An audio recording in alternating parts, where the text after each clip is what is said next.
Edwina, great to see you. Welcome to Popternative. It is so exciting to be seen, and thank you so much for having me. I love your energy. I really appreciate it. Well, you know what? I remember it's crazy, right? Because in TV and film, there's always kind of that announcement that we're getting something, right? So we knew we were getting something, something. Anytime we get something else from Shondaland, it's like a big deal. I remember the announcement for this even before casting, and now it's out and people are gonna be able to see it globally on Netflix. It's a weird feeling, but it's a cool feeling, right? Right, right, exactly. It's like you put all your heart and soul to something behind the scenes, and then suddenly, yeah, it's like being consumed by the masses, and then they're watching at different times because they're able to stream. And so some people have all seen it, they know who the murderer is, and some people are like, no, don't tell me, I don't know who it is. So yeah, it's Absolutely. kind of incredible. And it's interesting too, right? Because I know you try not to do this, but given, like you said, a who done it, right? There's like a dinner, and it's like, who's the killer? Were you ever conscious of the audience member watching The Residence and playing a detective while you were making it? Or is that something that happened a little bit more when you rapped? I feel like that happened more when I rapped. Well, more beforehand, right? Beforehand, as I was reading the scripts, because I know I was blown away by it. Mhm. And I hoped that other people would be too, right? And then as I was reading my character, I loved her so much, and I hoped that people would love her too. But then it's like, as an actor, then your job is to be completely in the moment, Yeah. right? Your job is to really be in the scenes, and it's not till after you rap that you start becoming, I think, more conscious of the world around you. 100%.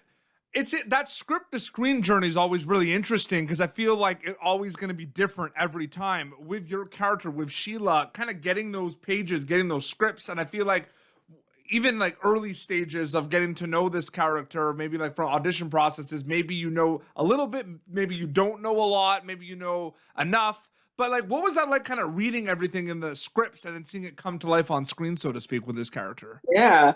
Well, one thing I loved about the character is that because I'm from Washington, D.C. and born and raised there, when I read her words, they instantly felt familiar to me. She felt familiar to me. She reminded me of women that I grew up watching and grew up around and grew up loving in DC. And so there was something about her intonation or something about these long monologues that she had that just gave me a very specific vision of this character and how I wanted to play her, the type of voice, the type of mannerisms, these things that are in some ways very specific to the culture of DC that Mhm. I really wanted to bring to the forefront. So it's been exciting also to go back to Washington and do press and see how people there have responded to the Residents since it is set there, but also to see how the masses have been able to latch into this character as well as the story. Absolutely. And to kind of add to that, there are probably some, projects you've worked on in the past that if you look at the call sheet, there's like a lot of actors on it, but you might maybe cross paths with like one or two, you know what I mean? Like everyone sees you on a call sheet with certain people, like, what was it like working with this person? You're like, we weren't on the same days. You know what I mean? Like that happens all the time.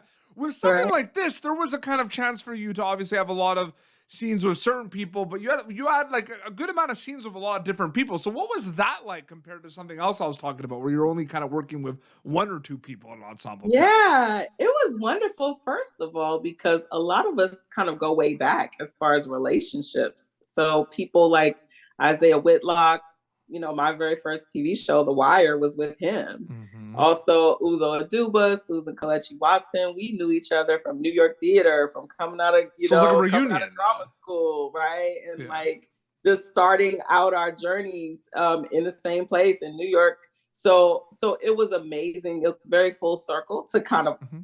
all kind of meet here. And then there were some people that I just sort of grew up watching, like Bronson Pinchot and Perfect Strangers.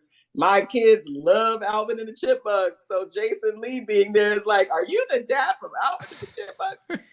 So there's so much history, I think, whether it's professional or personal in the room. So I think as we were able to come together, it was a really beautiful feeling.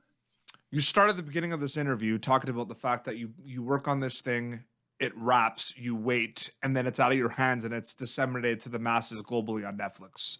one of my favorite things about content is the global component of it, where we can watch content made from all around the world, but people from all around the world can watch content like The Residence streaming now worldwide on Netflix. When as an actor, because maybe like you see it very differently now because it's been insane, you know, this past couple of weeks where it's actually been out, but like, when did you start thinking about the global impact of TV and film throughout your storytelling career?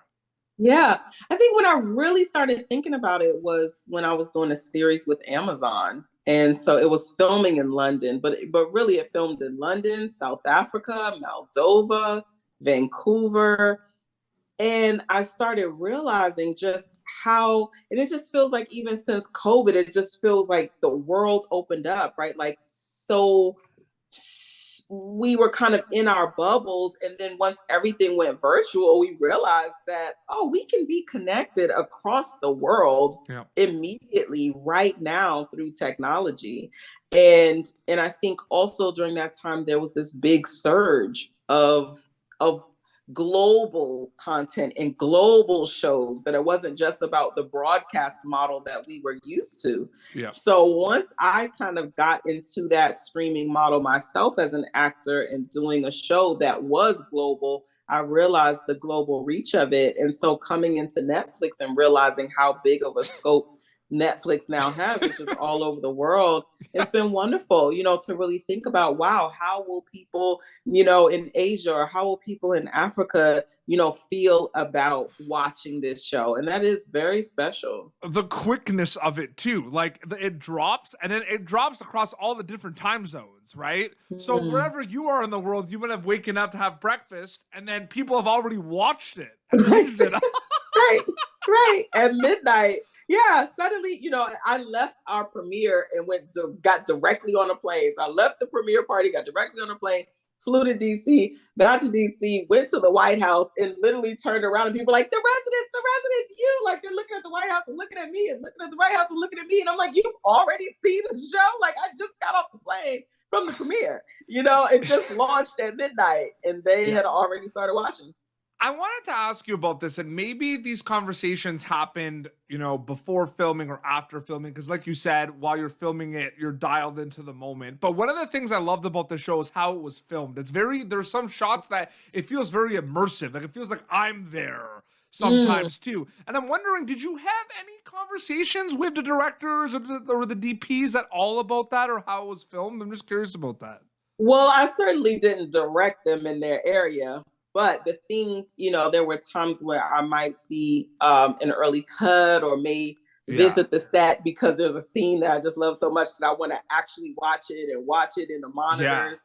Yeah. And that's when I first started realizing how cinematic it was. Yeah. Okay. And the DPs, oh my gosh. I mean, just wonderful DPs that we had who just did a phenomenal job. So I appreciate that you brought that up. Yeah, absolutely. Edwina Findley is a storyteller. That's what you do, basically. What excites you specifically these days about being a storyteller? Yeah. You know what excites me? I love people that are overcoming some major obstacle to get to some place of glory, some place of victory, right? But there's something about the struggle, you know, there's something about the obstacles that for me as an actor are just very juicy, right? Like, okay, how is this character going to rise to the challenge? And I think that that's also the payoff, right? When it comes to work, whether it's dramatic or comedic. You know, with Sheila, it's like she's got internal obstacles and also external obstacles. You know, but her whole goal, like what she wants to do is rise, right? She wants to live her best life, but it just feels like there's all these things coming in the way. And, you know, so for me now, like I would really love to do a biopic. I'd love to just continue to create wonderful stories and characters that matter, right? Like, to me, even in reading the book, The Residence, it had so much meaning for me. And I loved how the creator took it and, you know, turned it into a comedy and made it a murder mystery and brought in all this humor and all this life, but it still didn't lose its significance, right? Its cultural significance. And so I love that balance. You're a mind reader, because I literally was going to ask you about the book. That was insane. I swear, that was one of my next questions. Oh, about funny. The book. Yes. Because I find it interesting, right? Because anytime you're working on something based on something that existed before, I feel like it's this tug of war ping pong match of, yes, we want to do it justice, but it's not the book, it's the Netflix series. So what was your specific relationship like with the source material? Did you kind of look at it a lot? Did you kind of throw it away? Like what I've said, basically, like it's the Netflix series. Like, I'm just curious about that specifically. Yeah, when I was preparing to meet with the team, that was something that was really that was important to me, to read the source material. And I had already done a lot of research about it already, just even preparing for the audition.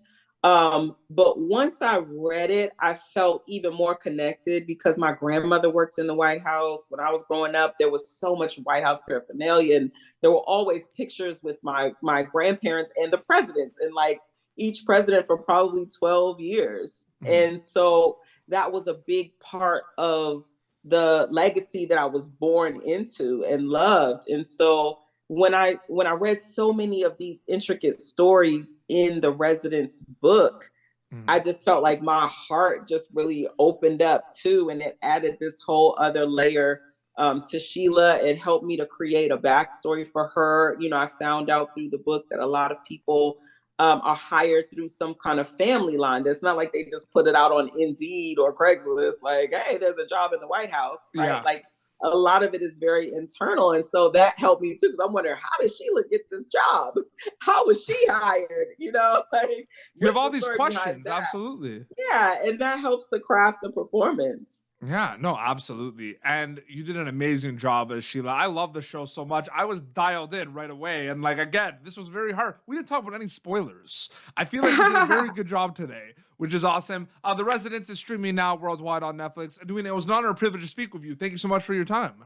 Thank you so much. Thank you. Have a wonderful day. Absolutely. Your Instagram account is just your name if people want to keep up to date with everything, right? Yeah, if people want to keep up with me, it's at Edwina Findley on IG and X and Twitter, and Edwina Findley Dickerson on Facebook. And watch The Residence now streaming worldwide on Netflix, right? Got a plug. Yeah. And actually, I just came out with a book, so they can go to Amazon and buy the book too. It's called The World is Waiting for You. Oh my goodness. So yeah, I'd love to stay connected with you guys. Oh, that's awesome. Congratulations. That's amazing. Thank you. Well, this has been Popternative. YouTube.com/Popternative for previous episodes. You can, of course, catch Edwina Findley as Sheila in The Residence, streaming now worldwide on Netflix. Until next time, this is Edwina and PD Beats signing off. Thank you for tuning in to Popternative. Make sure to check out our past episodes of Popternative on YouTube.